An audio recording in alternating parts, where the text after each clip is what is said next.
தமிழ் சொந்தங்கள் அனைவருக்கும் வணக்கம்.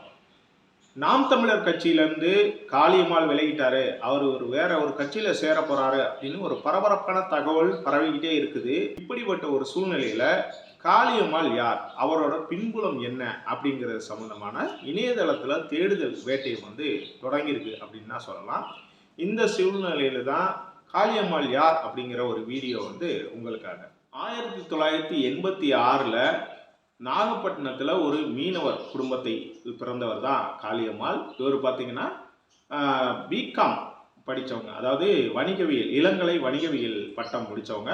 அந்த பட்டப்படிப்பை முடித்த உடனே அவங்க ஒரு என்ஜிஓவில் சேர்ந்து அந்த மீனவ குடும்பங்களோட சமூக பொருளாதார மேம்பாட்டுக்காண்டி தொடர்ச்சியாக பணிகள் செய்கிறாங்க. குறிப்பாக பார்த்தீங்கன்னா கஜா புயலின் போது பாதிக்கப்பட்ட மீனவ குடும்பங்களுக்கு தேவையான உதவிகளை செய்கிறது ரொம்ப மும்முரமாக இருக்கிறாங்க. நிறைய உதவிகள் செய்கிறாங்க. அப்படிப்பட்ட ஒரு சூழ்நிலையில தான் நாம் தமிழர் கட்சியோட அறிமுகம் அவங்களுக்கு கிடைக்குது. அந்த சூழ்நிலையில் இவரோட பணிகளை கேட்டறிந்த நாம் தமிழர் கட்சியின் தலைமை ஒருங்கிணைப்பாளர் சீமான் காளியம்மாளை அழைத்து என்ன பண்ணுறாரு, பாராட்டு தெரிவிக்கிறாரு. அத்துடன் நீங்கள் கட்சியில இருந்து பணியாற்றணும் அப்படின்னு அழைப்பு விடுக்கிறாரு. அதன் அடிப்படையில் என்ன பண்ணுறாங்கன்னா காளியம்மாளும் கட்சியில் இணைகிறாங்க. ரொம்ப சுறுசுறுப்பாக பணிபுரிகிறாங்க.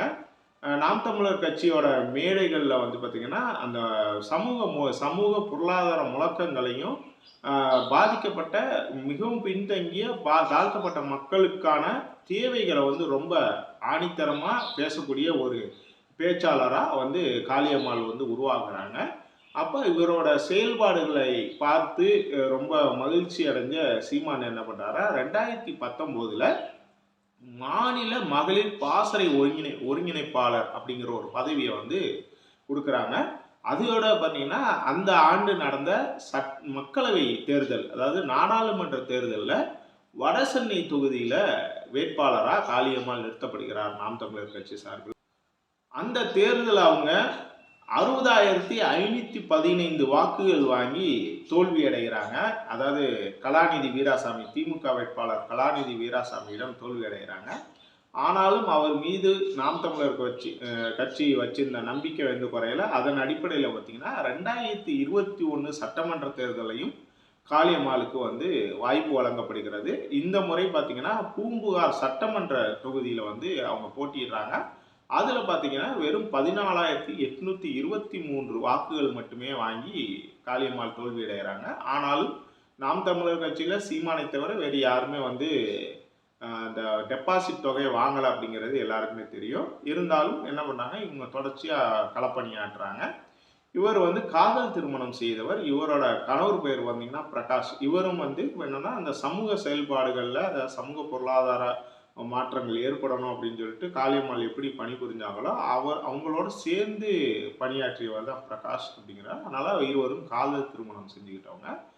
இவங்க அடிப்படையில் பார்த்தீங்கன்னா இவங்க 2 பேருமே நாம் தமிழர் கட்சிக்காக தொடர்ச்சியாக உழைச்சிக்கிட்டு இருந்தாங்க. இதுக்கிடையில் தான் கடந்த சில மாதங்களாக நாம் தமிழர் கட்சியின் தலைமை ஒருங்கிணைப்பாளர் சீமானுக்கும் காளியம்மாளுக்கும் ஒரு முட்டல் மோதல் போக்கு ஏற்பட்டுச்சு.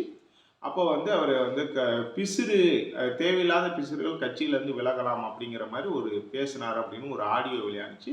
உடனே இந்த ஆடியோ, அந்த பிசிறுன்னு சொன்னது காளியம்மாளை தான் அப்படின்னு சொல்லிட்டு நிறைய பேர் சொன்னாங்க.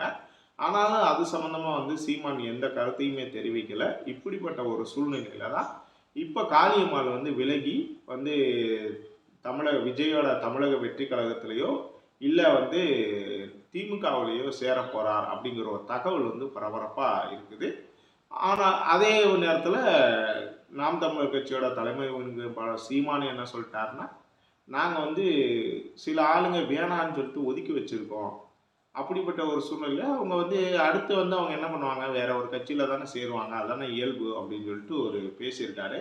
அந்த பேட்டியோட லிங்கையும் நான் டிஸ்கிரிப்ஷனில் கொடுக்குறேன், கண்டிப்பாக பாருங்கள். நன்றி.